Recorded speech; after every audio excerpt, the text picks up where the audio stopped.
The Americans, who had, I think, decided to intervene in any event, now had the perfect excuse. The popular Prime Minister had been assassinated, and that was the excuse used. They had rehearsed an invasion before. They had used a beach in Vieques Island off Puerto Rico to practice this. They had also practiced the capture of an airport in Washington State. But at that time, my concern then was mainly with the British community and to ensure that British citizens were safe and well, and organise evacuation for them if they needed. And that's what we started to do over the next few days. I set up a register in my office of people who wished to leave, and it was amazing how many British people suddenly we found there was on the island.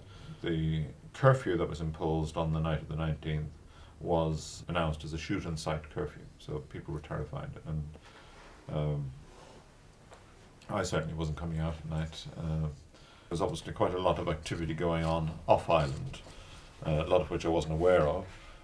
But on the Monday morning, we were certainly aware that there were American warships on the horizon and that it was only a matter of time before something broke and came in, and that you could cut the atmosphere at that time.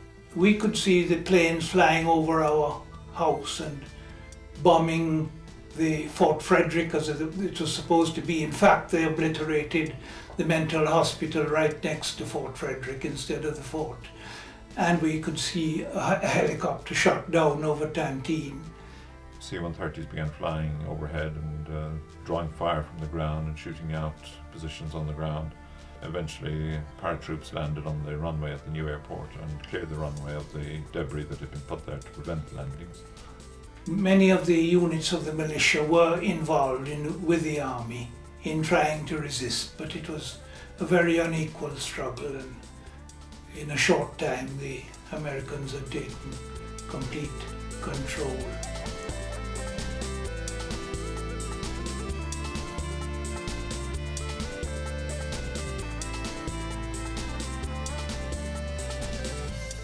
We had a flat roof above the kitchen, and on the morning of the 25th of October, my wife and I were up there looking at the aircraft landing at Point Celine. That's the crowd greeting the, it looks like a military vessel. Yes, it is. It's a frigate. That was the first frigate that visited after the invasion. There were all sorts of lovely stories about when the invasion occurred, Margaret Thatcher going to report to the Queen, and the Queen outraged at this infringement of British sovereignty, keeping her standing and so on. Grenada is a wonderful place for rumours.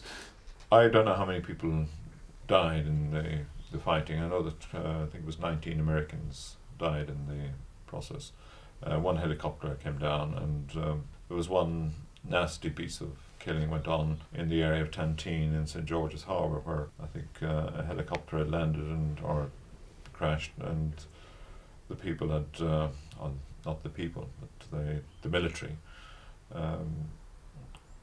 had mutilated the bodies and so on. So that was an element of nastiness beyond the killing.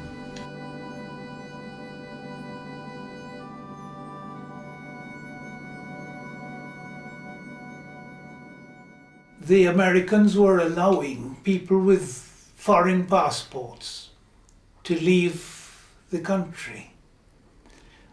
They were to leave on the empty planes that had been used to bring in the military equipment and supplies for the invading forces, to go back to Barbados.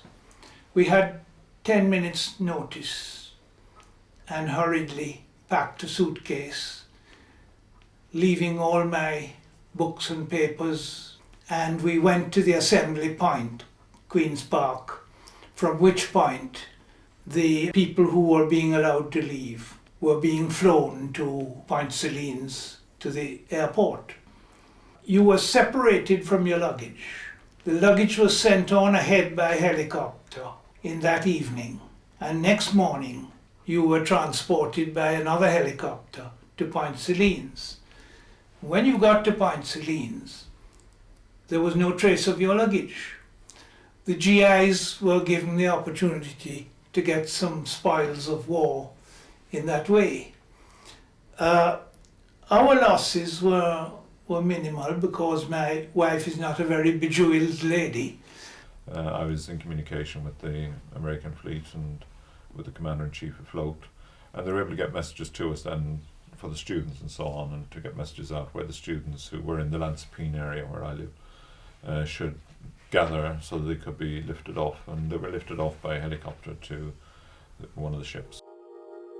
According to the US government, Operation Urgent Fury was a mercy mission rescuing American medical students from the island, fearing that they might be used by the revolutionaries in the PRG as hostages. But the UN General Assembly and the British government denounced the US military action as an infringement of Grenada's sovereignty.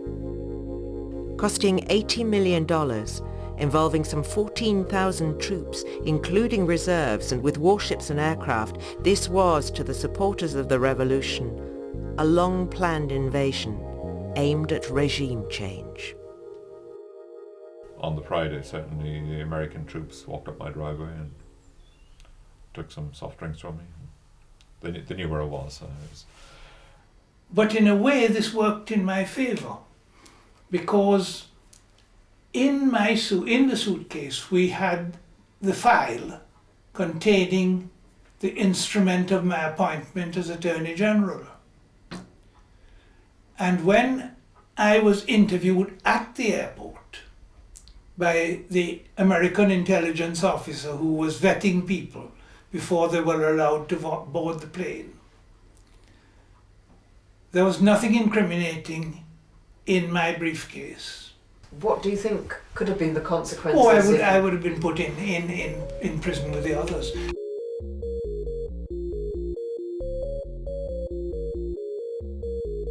Within a few days, Hudson Austin had been captured and the others were arrested. The surviving members of the Central Committee, with very few exceptions, were arrested and taken into custody on board the warships, and then subsequently transferred to packing cases on the dock, left in the sun in packing cases, and then subsequently from there they were transferred to the Richmond Hill prison.